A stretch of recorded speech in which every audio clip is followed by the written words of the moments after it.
11:20। তো দেখো এরা সবাই চলে এসছে একসাথে কিনা আমার বার্থডে সেলিব্রেট করবে কেক নিয়ে। আমি কিছু জানতাম না। Happy birthday to you, happy birthday to you, happy birthday dear baby, happy birthday to you.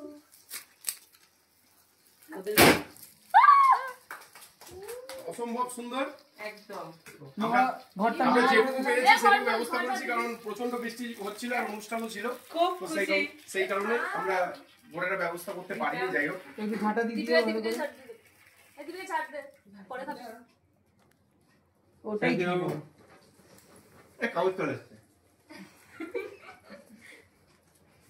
আমি এখন রুটি দাঁড়িয়ে আছি, সেই জন্য বেশি খেতে পারছি না। ও গেলা হয়ে গেছে।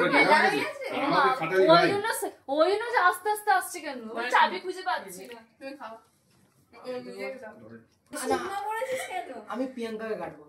কাটছি যা ইচ্ছে। খাও। কার পিছনটা? কেকের পিছনটা।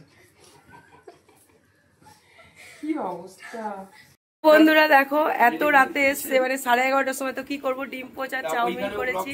এই যে দাদা এখানে খাচ্ছে, এই দাদা এখানে, এই যে আমার মেয়েটা এখানে খাচ্ছে, আর এদিকে আমাদের বৌমা, এদিকে আমার দেওরার রাতে বেলা যেমন বার্থডে সেলিব্রেশন করতে এসছে, তো ডিমের পোচ আর চাও খাইয়ে দিচ্ছি। তো দেখো এত রাতে রান্না বান্না হচ্ছে। তো চলো, ভীষণ ভীষণ মজা পেয়েছি। তো এইভাবে সারপ্রাইজ করবো বুঝতে পারিনি। চলো। আগের দিনে সারপ্রাইজ